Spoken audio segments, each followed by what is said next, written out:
No sir, कोई doubt नहीं है। चलिए,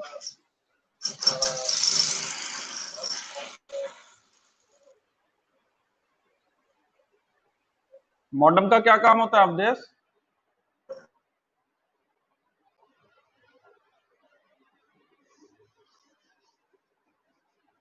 अवधेश, मॉडेम का क्या काम होता है?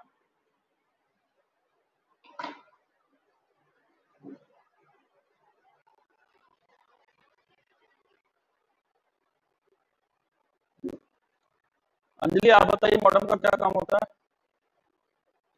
दीप्ति आप बताइए।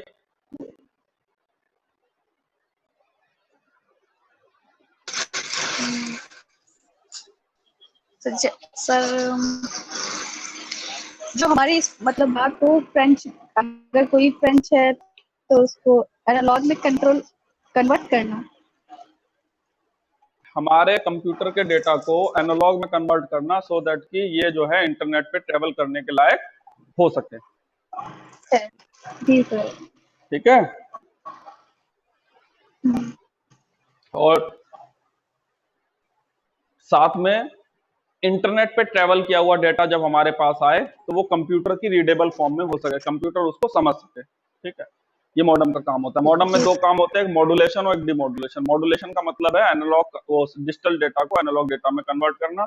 डिमॉड्यूलेशन का मतलब है एनालॉग डेटा को डिजिटल डेटा में कन्वर्ट करना। ठीक है, उसके बाद बात करते हैं इनपुट डिवाइसेस की। ठीक है, इनपुट डिवाइसेस, इनपुट डिवाइसेस कौन से डिवाइसेस होते हैं? कीबोर्ड, नहीं, इनपुट पेन डिवाइसेस ड्राइव। की डेफिनेशन क्या होती है?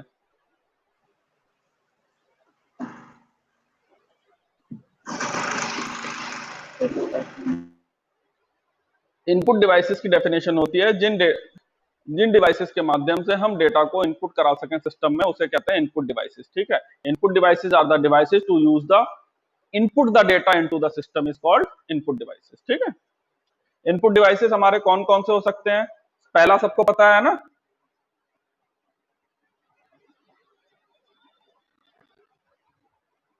दूसरा भी पता होगा। ये दो तो सबसे आम इनपुट डिवाइसेस हैं, कीबोर्ड और माउस, जी सर। है ना।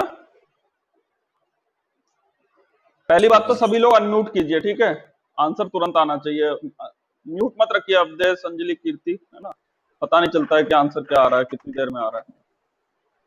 अवधेश, आवाज आ रही है मेरी? अवधेश, आपको आवाज आ रही है मेरी? हाँ सर, आ रही है। हाँ, अनम्यूट करके रखिए, म्यूट मत कीजिए कोई भी। सर घर में बहुत शोर हो रहा है, अलग भी नहीं जा सर पा यहाँ रहा, पे, इस वजह से म्यूट जी कर। सर, यहाँ पे सर काम है ना, चल रहा है तो फिर बहुत तो तुरंत आंसर दिया कीजिए ना अनम्यूट करके, है ना। फिर मैं वेट करता हूँ, ऑनलाइन क्लासेज हैं, थोड़ा सा डिले, वैसे ही आंसर आता है, आप लोग और डिले कर देते हैं। ठीक है, पहला जो है ठीक कीबोर्ड है है, सर, दूसरा ठीक है। क्या है? माउस है। ठीक है, माउस। इसके अलावा और क्या क्या इनपुट डिवाइसेस हो सकते हैं जिससे हम सिस्टम में डेटा डालते हो? Pen drive, CD, pen DVD. Drive जो है इनपुट डिवाइस नहीं है, पेन ड्राइव एक मेमोरी है। पेन ड्राइव जो है एक मेमोरी है ना। जी पेन सर। ड्राइव मेमोरी का पार्ट है, इनपुट डिवाइसेस का पार्ट नहीं है। हम बात कर रहे हैं इनपुट डिवाइसेस की। पहला मैंने बताया कीबोर्ड, दूसरा बताया माउस, तीसरा अवधेश, कोई आंसर?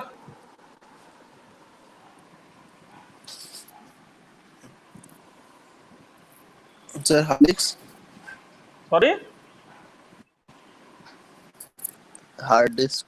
हार्ड डिस्क जो है मेमोरी है। हार्ड डिस्क इनपुट या आउटपुट डिवाइस नहीं है। हार्ड डिस्क एक मेमोरी है, उसमें डेटा स्टोर किया जाता है। ठीक है, कैमरा, ठीक है, कैमरे में क्या होता है? हाँ सर। इस कैमरे से क्या आ रहा है? मेरी वीडियो सिस्टम के अंदर जा रही है, सिस्टम के अंदर जाने के बाद मॉडेम की सहायता से वो आपके तक पहुंच रही है, मॉडेम और इंटरनेट की सहायता से। ऐसा ही है, तो मेरी वीडियो जी सिस्टम के सर। हाँ अंदर सर, जाने के सही। लिए किसका यूज हो रहा है? कैमरे का यूज हो रहा है। और बताइए। कैमरे का।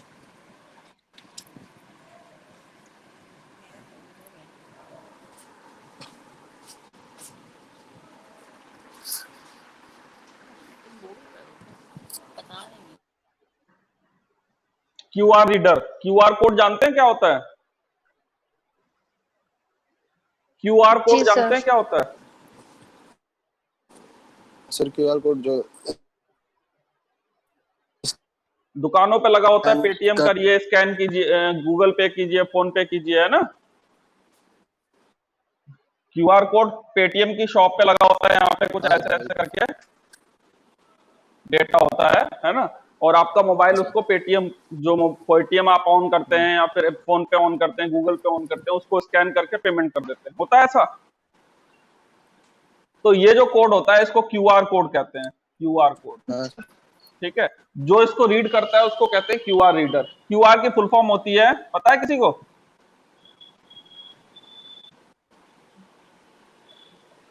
Quick response code. नहीं क्यूआर कोड की फुल फॉर्म होती नहीं है पता सर। Quick response code. ठीक है, फुल फॉर्म्स हमेशा याद रखना, बहुत आती हैं। Quick response code. सर। ठीक है, अगला इनपुट डिवाइसेस है हमारा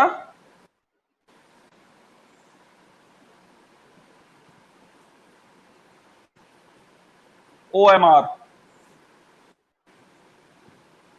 आपने ओएमआर शीट देखी है एग्जाम में, जो गोला भरने वाली होती हाँ सर है देखिए। ना। उस जी पे सर आंसर देखिए। कैसे स्कैन किए जाते हैं?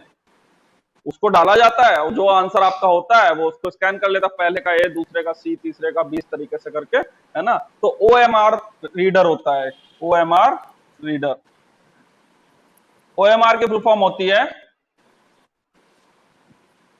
ऑप्टिकल ऑप्टिकल मैग्नेटिक रीडर होगा। रिकॉग्निशन, है ना। इसमें बहुत ज्यादा कंफ्यूजन होती है, ठीक है। एग्जाम में ऑप्टिकल मार्क रीडर जरूर लिख के आएगा। 4 ऑप्शन में से हाँ एक सर ऑप्शन आएगा ऑप्टिकल मार्क रीडर, लोग उस पर टिक कराते हैं, लेकिन इसकी फुल फॉर्म होती है ऑप्टिकल मार्क रिकॉग्निशन। ठीक सर।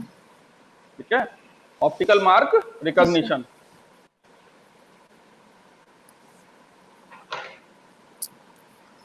अगला होता है MICR।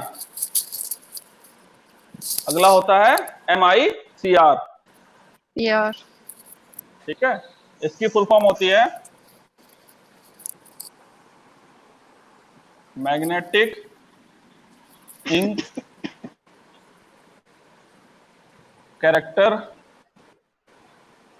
Reader. Magnetic ink character reader. ठीक है, ये क्या होता है ना। आप सभी ने इसको देखा होगा लेकिन शायद जानते नहीं है क्या होता है।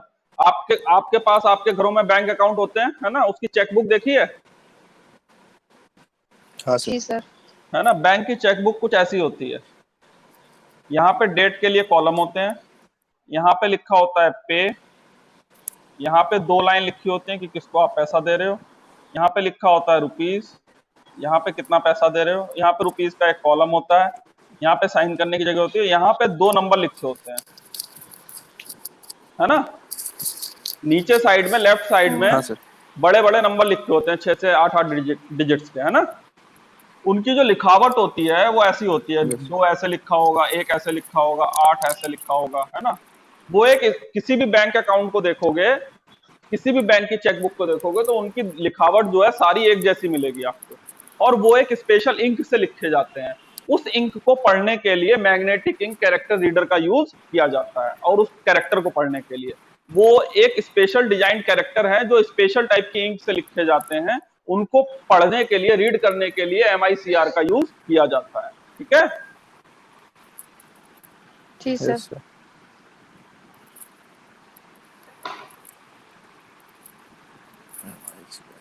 Magnetic ink character reader.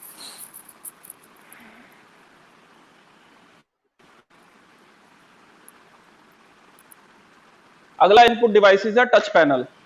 अगला इनपुट डिवाइसेस है टच पैनल। टच पैनल क्या होता है?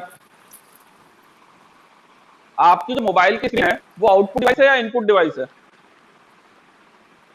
Sir input.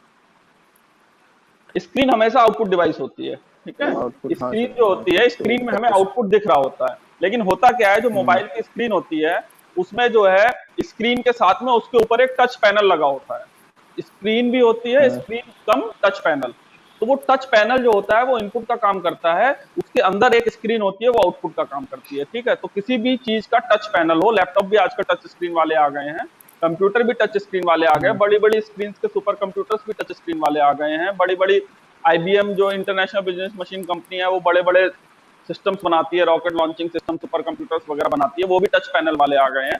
तो टच पैनल वाले स्क्रीन पे एक टच पैनल लगा होता है, टच स्क्रीन पे एक टच पैनल लगा होता है, वो जो होता है एक इनपुट डिवाइसेस का काम करता है। जैसे कि आप माउस होता है, माउस पे क्लिक करते हैं, यहाँ पे आप फिंगर से टच कर लेते हैं, ठीक है। तो टच पैनल जो है टच स्क्रीन का वो इनपुट डिवाइसेस का काम करता है।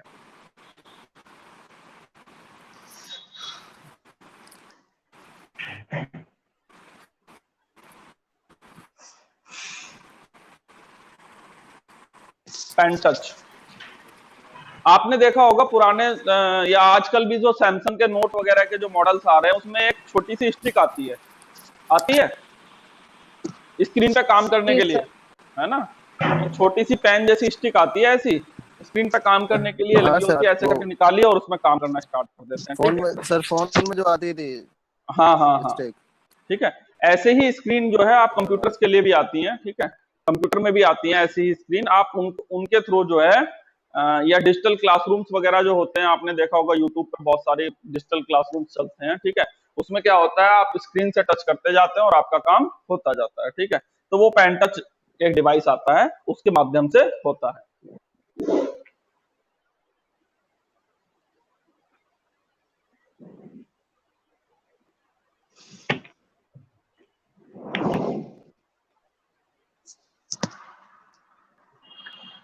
समझ में आ गया सारा? जी सर। फुल फॉर्म्स लिख ली? जी सर।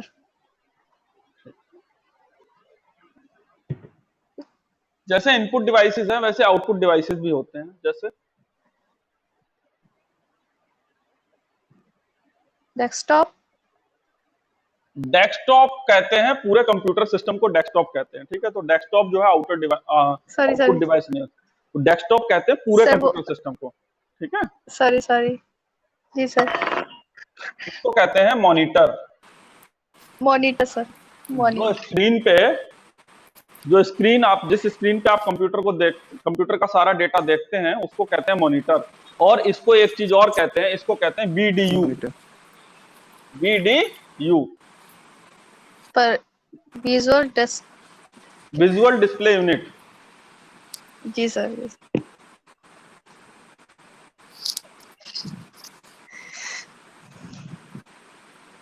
विजुअल डिस्प्ले यूनिट, ठीक है, इसको कहते हैं VDU। तक क्लियर नहीं आ रहा है स्पेलिंग। जी सर। विजुअल डिस्प्ले यूनिट, ये VDU की फुल फॉर्म होती है। अब क्लियर है? जी सर। अब ये जो VDU या मॉनिटर होते हैं ये भी कई टाइप के होते हैं, ठीक है। पहला टाइप है CRT,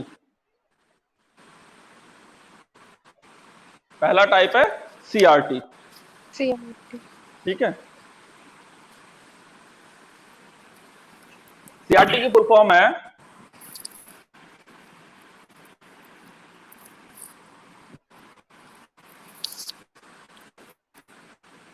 कैथोड रेज ट्यूब।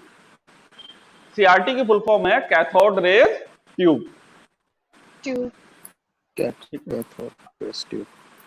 अब ये CRT मॉनिटर कौन से होते हैं?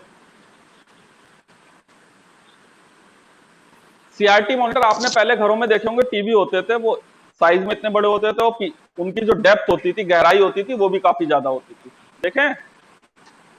जी सर। है ना, वो सारे CRT मॉनिटर्स होते थे।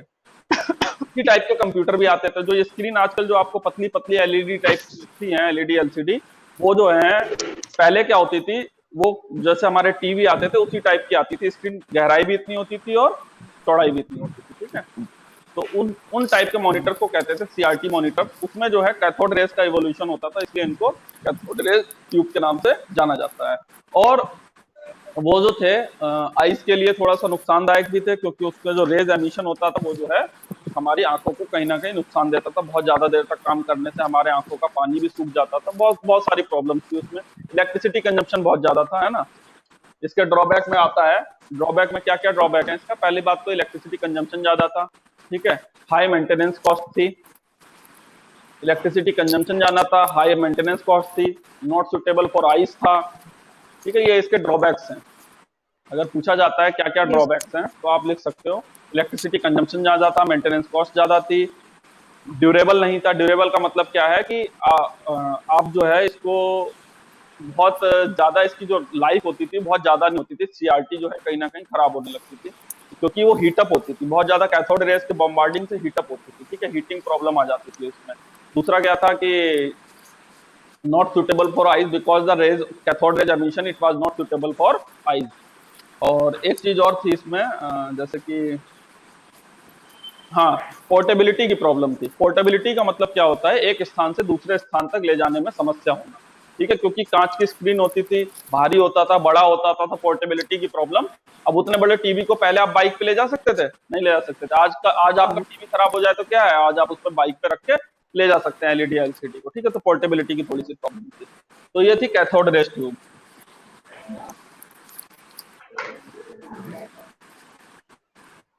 इसके बाद आया एलसीडी। एलसीडी सुना है किसी लोगों ने? Yes sir. Yes, sir.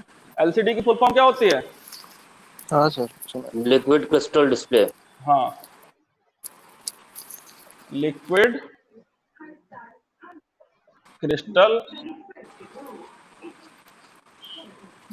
Display, है ना। एलसीडी मॉनिटर्स आए। एलसीडी मॉनिटर्स एलसीडी मॉनिटर्स में क्या हुआ, एलसीडी टीवीज भी आए थे पहले ना। एलसीडी टीवी और एलसीडी मॉनिटर सेम थे, ठीक है। टीवी और मॉनिटर जो है सेम सेम चल रहे हैं, ठीक है। तो एलसीडी मॉनिटर्स में क्या हुआ, एलसीडी मॉनिटर्स में उसको पतला कर दिया गया। उसकी स्क्रीन जो होती थी उसके अंदर एक टाइप का लिक्विड भरा हुआ होता था, जो इलेक्ट्रिक करंट के प्रवाह से, इलेक्ट्रिक करंट के फ्लो से अलग अलग टाइप के कलर एमिट करता था। तो इसी वजह से वो जो है हमें मॉनिटर जो है उसको हम यूज कर पा रहे थे, उस टेक्नोलॉजी को, ठीक है। तो इसकी भी एक ड्रॉबैक थे, जो उसका लिक्विड जो था वो ड्यूरेबल नहीं था। हल्का सा चोट लगते ही, हल्का सा कुछ प्रॉब्लम होते ही ये जो स्क्रीन थी ये खराब होने का डर था। दूसरा, थोड़ा सा कॉस्टली थे। जब आए थे ये बहुत ज्यादा थोड़ा सा कॉस्टली थे। उसके बाद आता है एलईडी।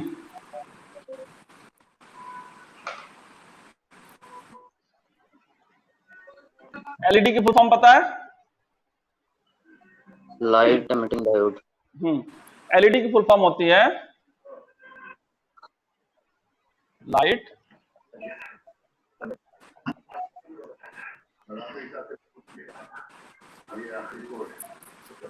Emitting diode.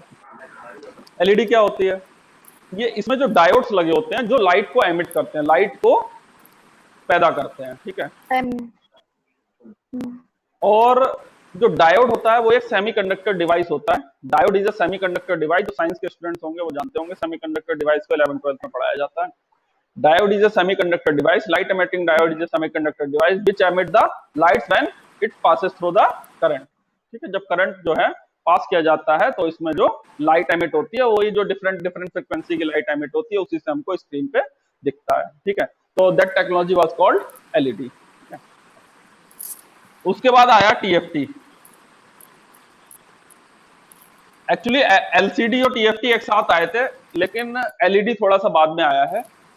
तो जो टीएफटी था वो एलसीडी के साथ में आया था, तो एलसीडी कॉस्टली थी और टीएफटी सस्ती थी, इसलिए टीएफटी ज्यादा चल गया और आज की डेट में भी चल रहा है, ठीक है। टीएफटी की फुल फॉर्म पता है? No sir. टीएफटी की फुल फॉर्म होती है थिन फिल्म ट्रांजिस्टर।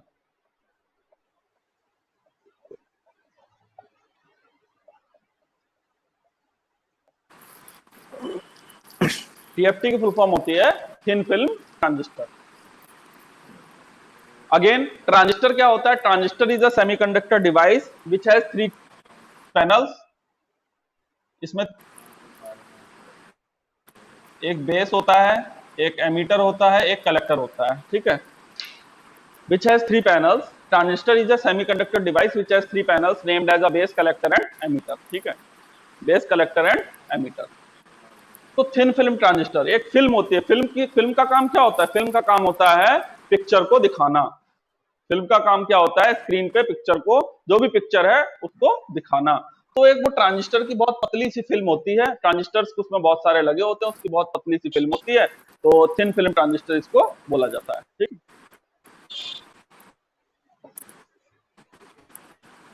तो ये जो मॉनिटर थे ये आपके 4 टाइप के थे। मॉनिटर जो थे आपके 4 टाइप के थे। चारों क्लियर है? यस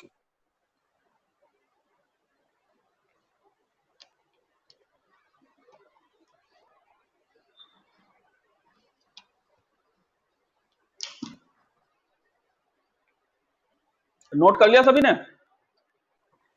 यस जी सर।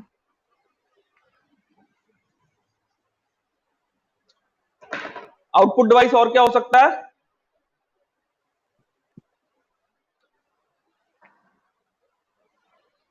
आउटपुट डिवाइस और क्या हो सकता है?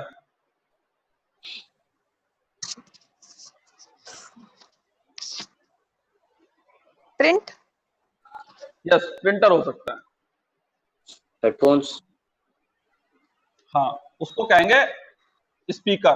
हेडफोन में 2 चीजें होती हैं, एक माइक होता है और एक स्पीकर होता है। ऐसे ही होता है। माइक जो जी है, सर। इनपुट डिवाइसेस में मैंने माइक नहीं लिखा था, इसको माइक लिख देता हूं। ठीक है, माइक भी एक इनपुट डिवाइसेस है। माइक की फुल फॉर्म होती है माइक्रोफोन। ठीक है, माइक से क्या होता है? ये जो माइक है मेरे पास, इससे मेरी आवाज जो है सिस्टम में जाके आपके पास पहुंच रही है। पहले सिस्टम में जा रही है, फिर इंटरनेट के माध्यम से आपके पास पहुंच रही है। ठीक है, तो mic is a input device. Headphone consists of two things, mic and speaker. The mic takes the input from the user and speaker give the output from the system to the user. ठीक है, जो ये printer होता है, printer भी output device होते हैं। ठीक है, प्रिंटर भी जो है, इंकजेट प्रिंटर आते हैं, ये हम आगे पढ़ेंगे, है ना। प्रिंटर की जो डिटेल्स में है हम आगे पढ़ेंगे। लेजर प्रिंटर आते हैं, इंकजेट प्रिंटर आते हैं, है ना। फर्दर डिवाइडेड हो जाते हैं, आजकल वायरलेस प्रिंटर्स आ रहे हैं। होता है वायरलेस प्रिंटर, है ना, वाईफाई से हम प्रिंट निकाल लेते हैं, वायर की जरूरत नहीं होती जी है। सर। उसके बाद जो है तीसरा है आपका स्पीकर। तीसरा क्या है? स्पीकर। स्पीकर। स्पीकर भी अगेन 2 पार्ट में डिवाइड हो जाते हैं, वायर्ड और वायरलेस। आजकल स्पीकर आ रहे हैं ना, वायरलेस भी आ रहे हैं, कनेक्ट करने की जरूरत नहीं, आप डायरेक्ट सिस्टम ब्लूटूथ स्पीकर आते हैं, ब्लूटूथ के माध्यम से आपके सिस्टम से कनेक्ट होकर आपको सिस्टम का आउटपुट देना स्टार्ट कर देते हैं। होता है। और वायर्ड तो सभी ने देखे होंगे, उसमें 2.5 mm का जैक आता है, 2.5 mm का एक जैक आता है, उसको सिस्टम में आपको लगाने की जगह होती है, मोबाइल हेडसेट में भी लगाने की जगह होती है। इस 2.5 mm के जैक को उसमें जो है सॉकेट होता है, उसमें जो है आप 2.5 mm की स्पीकर की पिन लगाइए और आप जो है उसे कनेक्ट कर सकते हैं। जी सर। ये तो हो गए आपके आउटपुट डिवाइसेस। ठीक है, जो मेन आउटपुट डिवाइसेस हैं आपके, मॉनिटर या वीडियो कह सकते हैं, प्रिंटर कह सकते हैं, स्पीकर कह सकते हैं। ठीक है, ये जितने भी हमने इनपुट लिए हैं, जितने भी इनपुट लिए हैं वो इनके माध्यम से देखे जा सकते हैं। है या नहीं? ऐसा कोई इनपुट है जो इनके माध्यम से ना देखा जा सकता हो? है ना। अब चौथा एक स्क्रीन भी लिख सकते हैं, है ना। जैसे मॉनिटर है, मॉनिटर तो एक असेंबल्ड पार्ट हो गया, है ना। नॉर्मल एक स्क्रीन भी होती है जो टच पैनल के साथ काम करती है, वो भी है। तो ये सारे जो इनपुट हैं, ये सारे हम इन आउटपुट डिवाइसेस पे देख सकते हैं। माइक्रोफोन आवाज लेगा, स्पीकर आवाज देगा। ठीक है, टच पैनल से जो भी काम करेंगे मॉनिटर पे या फिर आपकी स्क्रीन पे दिखेगा। MICR कोड जो भी स्कैन करेगा आपके मॉनिटर पे दिखेगा। OMR रीडर जो भी स्कैन करेगा आपके मॉनिटर पे दिखेगा। QR कोड जो भी स्कैन करेगा वो आपकी स्क्रीन पे दिखेगा। कैमरा जो भी दिखाएगा वो आपकी स्क्रीन पे दिखेगा। जो भी इनपुट लेगा, माउस या कीबोर्ड से जो भी आप इनपुट देंगे वो आपकी स्क्रीन पे दिखेगा। तो ये सारे इनपुट डिवाइसेस हैं, इन सबका आउटपुट हम जो है इन पे देखा जा सकता है। ठीक है, प्रिंटर और मॉनिटर में क्या फर्क होता है? टेक्निकली क्या बोलेंगे इस भाषा में? टेक्निकली भाषा में प्रिंटर और मॉनिटर में क्या डिफरेंस बोलेंगे? Both are output devices, but what is the difference between them? Sir printer print करता है और मॉनिटर मोस्टली स्क्रीन होती है। ठीक है, टेक्निकली भाषा में बोला जाएगा monitor gives the soft copy of the output but printer gives the hard copy of the output, है ना। कहते हैं ना सॉफ्ट कॉपी मुझे मेल कर देना, वो ऐसे बोलते हैं ना। Yes sir. तो इसमें Yes, जो है sir. आपको सॉफ्ट कॉपी मिलती है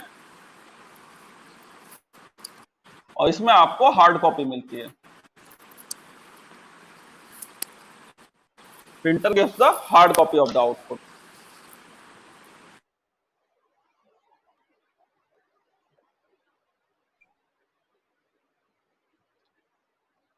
इतना क्लियर है सभी को?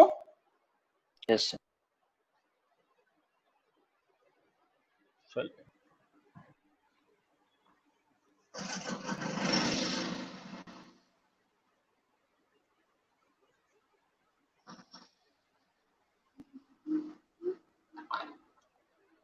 अब बात करते हैं। मैंने क्या क्या बताया था? इनपुट डिवाइसेस बताया था, फिर सीपीयू बताया था, आउटपुट डिवाइसेस बताया था, ऐसे ही बताया था। सीपीयू के दो पार्ट बताए थे, सीयू एंड एएलयू, बताया था कल। Yes sir. हाँ सर, जी बताया सर। उसके बाद बताया था एक मॉडेम बताया था और एक साथ में बताया था मेमोरी बताया था नीचे, ऐसे ही था। Yes sir. हाँ जी सर। ये जो मेमोरी होती है,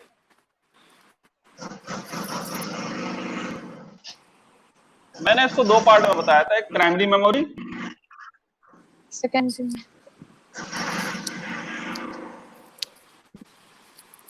सेकेंडरी मेमोरी। प्राइमरी मेमोरी और सेकेंडरी मेमोरी। अब ये दोनों क्या क्या होती है?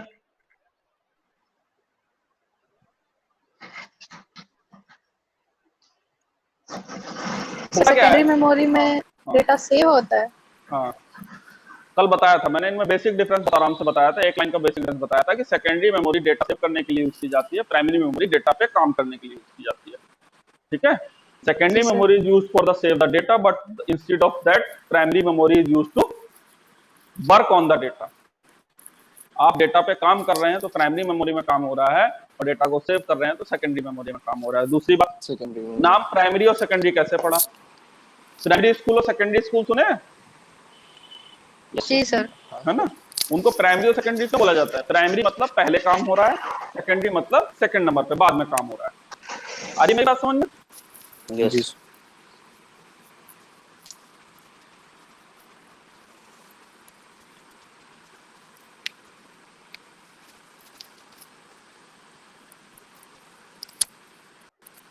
ठीक है, प्राइमरी और सेकेंडरी। अब बात करते हैं प्राइमरी कैसी होती है, सेकेंडरी कैसी होती है। मैंने कहा कि जो पहले यूज की जाएगी। देखो ऐसा है कि पहले आप किसी डेटा पे काम करोगे, काम करके ही तो सेव करोगे। तो ब्लैंक चीज कौन सेव करता है? और सेव करने से पहले आपको हाँ उसको बनाना पड़ेगा। किसी भी चीज को स्टोर करने से पहले आपको बनाना पड़ेगा। जो कंप्यूटर की मेमोरी है, बिल्कुल और बिल्कुल ह्यूमन के मेमोरी की तरह बनाई गई है। एक्चुअली पूरा कंप्यूटर ही ह्यूमन के हिसाब से बनाया गया है, क्योंकि जब भी किसी चीज का इवोल्यूशन होता है उससे पहले उसकी एक पटकथा लिखी जाती है ना, जिसको कहते हैं आउटलाइंस ऑफ द सिस्टम।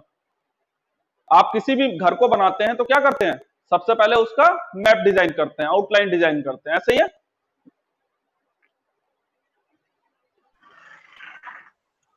जब आप किसी भी चीज को लिखते हैं, नोट्स बनाते हैं, तो पहले एक ड्राफ्ट तैयार करते हैं कि हाँ भाई पहला पॉइंट ये होगा, दूसरा पॉइंट ये होगा, तीसरा पॉइंट ये होगा, फिर उन पॉइंट्स के बीच में लिखते हैं। यानी कि पहले जो है किसी भी सिस्टम का एक ड्राफ्ट तैयार किया जाता है, ब्लूप्रिंट तैयार किया जाता है। उस ब्लूप्रिंट में हम वो चीजें तय करते हैं, वो चीजें जो हम अपनी डेली लाइफ में देख रहे होते हैं या प्रॉब्लम आ रही होती है, जैसे भी मतलब जो हमें प्रॉब्लम हमें आंखों के सामने फेस हुई होती है। ठीक है, तो हम किसी भी प्रॉब्लम का सॉल्यूशन उस ब्लूप्रिंट में इस हिसाब से लिखते हैं। इसी तरीके से जब कंप्यूटर को बनाया गया, तो कंप्यूटर को किस काम के लिए बनाया गया?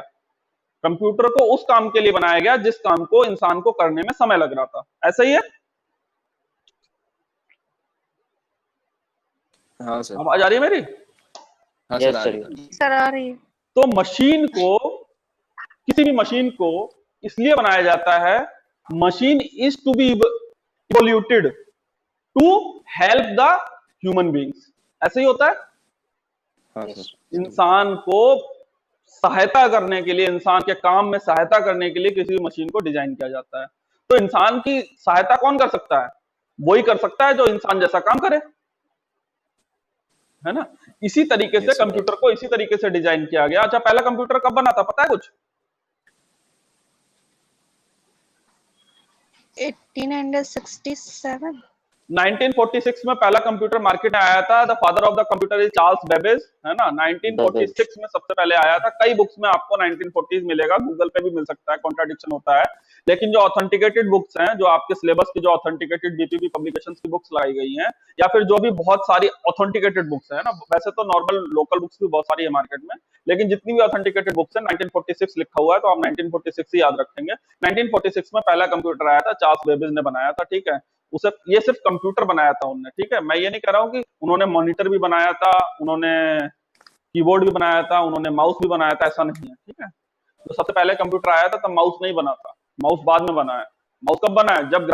जब क्लिक करने की आवश्यकता पड़ी, है ना, जब टाइप करके काम करना टफ हो रहा था, तब माउस बना है, ठीक है। ये सब हम पढ़ेंगे, माउस किसने बनाया था, कब बनाया था, ठीक है। तो 1946 में कंप्यूटर बना था, तब कीबोर्ड उससे पहले था, टाइपराइटर यूज किया जाता था पहले, याद है? टाइपराइटर का जमाना हाँ सर। देखा होगा, आज की डेट में भी कोर्स वगैरह में आपको मिल जाएगा, ठीक है। तो टाइपराइटर जो है उससे पहले से यूज किया जा रहा था, और टाइपराइटर के कीबोर्ड के लेआउट को ही हमने कंप्यूटर के कीबोर्ड के लेआउट में फिक्स कर दिया। क्यों?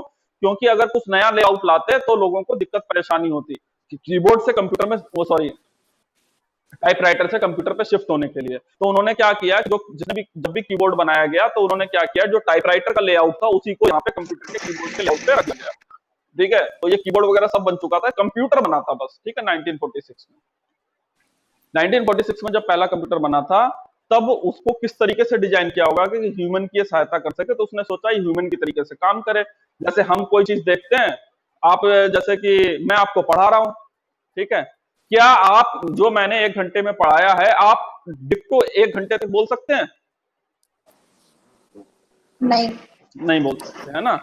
आप सिर्फ उसी चीजों को याद रख सकते हैं जो आपने अपने मन में स्टोर कर ली है। जैसे कैसे स्टोर किए? कोई पॉइंट मैंने बताया, मैंने कहा ये बहुत इंपॉर्टेंट है, ठीक है, इसकी फुल फॉर्म बहुत इंपॉर्टेंट है, तो आपने कहा कि हाँ ठीक है। इसको आपने एक बार ध्यान से देखा, अच्छा हाँ, इसकी वीडियो की फुल फॉर्म होती है विजुअल डिस्प्ले यूनिट, ठीक है, अच्छा, विजुअल डिस्प्ले यूनिट बहुत इंपॉर्टेंट है। अब जो है मैं 1 घंटे बाद आपसे पूछूंगा तो आप उसकी फुल फॉर्म बता देंगे, लेकिन बहुत सारी चीजें ऐसी हैं कि डिक्टो आप मुझे नहीं बता पाएंगे जो मैं आपको पढ़ा रहा हूँ, या मैंने कौन कौन से एग्जाम्पल दिए, कौन कौन सी फुल फॉर्म्स बताई, कौन से सीक्वेंस में मैंने डेटा को लिखा था, है ना। लेकिन जब आपको सीक्वेंस याद करने की बारी आती है, अगर आप आईएएस की प्रिपरेशन कर रहे हैं, अगर पूछा जाएगा कि अभी तक जो प्रधानमंत्री हुए थे उसमें जो है अटल बिहारी वाजपेयी कौन से नंबर के प्रधानमंत्री थे, तो आपको सीक्वेंस याद रखने की आवश्यकता है, ठीक है। तो वहां पे आप सीक्वेंस को याद कर लेंगे, ठीक है। यानी कि जहां पे आपको सेव करने की आवश्यकता है अपने डेटा को, वहां पे आप सेव कर रहे हैं। अदरवाइज कुछ ऐसा डेटा है जो पढ़ते पढ़ते, हाँ अटल बिहारी वाजपेयी कभी प्रधानमंत्री हुए थे, बस इतना याद रखना है, ठीक है।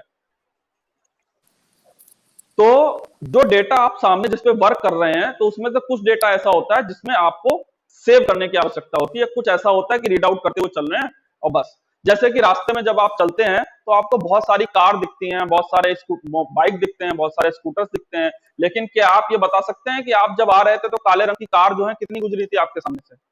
नहीं बता सकते, नहीं सर। आप डेटा पे वर्क तो कर रहे थे, देखते हुए तो जा रहे थे, बट आपने अपने डेटा को मेमोरी में सेव नहीं किया, ठीक है। यही अगर मैं आपको बोलूंगा, आप जब टेढ़ी पुलिया से जो है स्पोर्ट्स कॉलेज तक आएंगे, तो आप बताइए कि कितने जो है ब्लैक कलर की कार आपके सामने से गुजरती है, तो आप करते हुए आएंगे, आप आके मुझे बता देंगे, because that data is being save into the memory, ठीक है। मेमोरी। प्राइमरी मेमोरी जो है इसी तरीके से काम करती है, जो डेटा जैसे कि जिसपे आप काम कर रहे हैं वो डेटा जो है इसमें रखा जाएगा। और प्राइमरी इसको नाम क्यों दिया? प्राइमरी इसलिए नाम दिया क्योंकि ये पहले यूज होती है। जैसे कि पहले यूज। आपने कहीं a प्लस बी किया या 5 प्लस 3 किया इक्वल टू 8 आया, तो 5 प्लस 3 इक्वल टू 8 जो है आपने इसमें कैलकुलेट कर लिया। अगर आपको उस डेटा को सेव करना है तो आपने इसमें रखा, अदरवाइज इसमें कैलकुलेट करके देखा, अपना काम किया और खत्म, ठीक है। जैसे कि आपने रिज्यूम टाइप किया, आपने मेमोरी उसको वर्ड फाइल को क्लोज किया, तो वो बोलेगा do you want to save it, आपने इसको सेव नहीं किया, that's why that system is giving warning to you, do you want to save it. आपने यस या नो करना है, नो कर दिया तो वो जो है खत्म हो गया, फिर आपको दोबारा वो कहीं भी मिलने वाला नहीं है, ठीक है। तो प्राइमरी मेमोरी जो है 2 टाइप की होती है, एक होती है रोम, एक होती है रैम। एक होती है रोम और एक होती है रैम।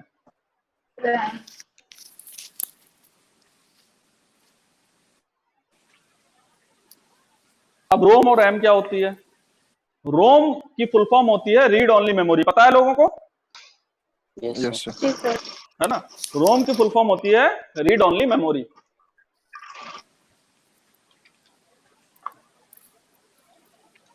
अब रोम का काम क्या होता है और इसको रीड ओनली क्यों रखा गया? आपकी जिंदगी में कुछ ऐसे काम सर होते ये हैं। हाँ बोलिए। मतलब ये वो नॉन वोलेटाइल होती है एक तरीके से, हम्म। मतलब कि स्टोर नहीं कर सकते हैं, नहीं, जल्दी स्टोर कर सकते हैं। इंफॉर्मेशन मेमोरी चली जाती है। मेमोरी का काम है स्टोर करना, मेमोरी में स्टोर किया जा सकता है। नहीं मेमोरी। नहीं सर, मतलब इंफॉर्मेशन चली जाती है इसमें से, मतलब नॉन वोलेटाइल होती है ना। अच्छा, मैं बताऊं तो रोम में इंफॉर्मेशन नहीं जाती है, ठीक है, आप थोड़ा सा करेक्ट हो जाइए, आप थोड़ा कंफ्यूज है मैं रोम में इंफॉर्मेशन नहीं जाती। एक्चुअली क्या होता है, जिंदगी में कुछ काम ऐसे होते हैं जो आपको करने ही करने हैं। सुबह उठते हैं जब आप, तो क्या करते हैं, आप जो है उठते हैं, अगर जैसे कि रिलीजियस चीजों के अकॉर्डिंग जो है, आप अगर कुछ धरती माता के पैर छूते हैं तो किसी की आदत है वो छूते हैं, या किसी दादा या मम्मी पापा छूते होंगे, ठीक है। उसके बाद आप फ्रेश होते हैं, यस। पेस्ट करते हैं, नहाते हैं, धोते हैं, नाश्ता करते हैं। नाश्ता करने से पहले अगर किसी की हैबिट है मंदिर में हाथ जोड़ने की, मंदिर में हाथ भी जोड़ते हैं, उसका नाश्ता करते हैं। उसके बाद जो है अपना तैयार होके जो भी ऑफिस वर्क होता है या स्कूल वर्क कॉलेज वर्क, उसके लिए अपना अपना निकल जाते हैं। तो ये क्या है, एक रूटीन है आपके जगने के बाद से आपकी दिनचर्या शुरू होने से पहले के बीच का। यानी कि आपकी जो दिनचर्या है वो एक मानी जाती है कि एक स्टूडेंट की दिनचर्या है स्कूल कॉलेज या फिर पढ़ाई से स्टार्ट होती है। एक वर्कमैन की जो दिनचर्या होती है उसकी जो है ऑफिस से स्टार्ट होती है। एक लेडी जो गृहिणी होती है, होम जो हाउस वाइफ होती है, उसकी दिनचर्या घर के काम से स्टार्ट होती है। इसी तरीके से सबकी लाइफ में अपनी अपनी ड्यूटीज हैं। तो अपनी ड्यूटी स्टार्ट होने से पहले कुछ काम ऐसे हैं जो करने ही करने हैं, ऐसा है। Yes yes sir. सर। इसी तरीके से कंप्यूटर के स्टार्ट होने से पहले, कंप्यूटर के काम करने से पहले कुछ ऐसी चीजें हैं कि वो करनी ही करनी है। तो वो काम जो है रोम में स्टोर किया जाता है, क्योंकि उसमें कोई भी मॉडिफिकेशन अलाउ नहीं है। There is no modification allowed in some instruction that is to be executed into the computer. बहुत सारी इंस्ट्रक्शंस ऐसी हैं जो कंप्यूटर स्टार्ट होने से पहले एग्जीक्यूट होना कंपलसरी है, और उसमें मॉडिफिकेशन नहीं किया जा सकता, उसकी दिनचर्या में मॉडिफिकेशन नहीं किया जा सकता, ठीक है। दैट इंस्ट्रक्शंस और data is to be kept into the ROM, ठीक है। उनको कहते हैं स्टार्टअप इंस्ट्रक्शंस,